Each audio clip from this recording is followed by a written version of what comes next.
APPSC chairman Gautam Sawang తమ పదవికి రాజీనామా చేశారు. ఆయన రాజీనామాను గవర్నర్ జస్టిస్ అబ్దుల్ నజీర్ ఆమోదించినట్లుగా తెలుస్తోంది. గత వైఎస్ఆర్ ప్రభుత్వం హయాంలో ఆయన డీజీపీగా పనిచేశారు. 2019 మే నుంచి 2022 ఫిబ్రవరి వరకు ఆ పదవిలో ఉన్నారు.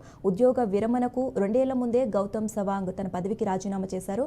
ఆ తర్వాత వైసీపీ ప్రభుత్వం ఆయన్ను ఏపీపీఎస్సీ చైర్మన్గా నియమించింది. 2022 మార్చిలో ఏపీపీఎస్సీ చైర్మన్గా గౌతమ్ సవాంగ్ బాధ్యతలు స్వీకరించారు. నిన్న తన పదవికి ఆయన రాజీనామా చేశారు.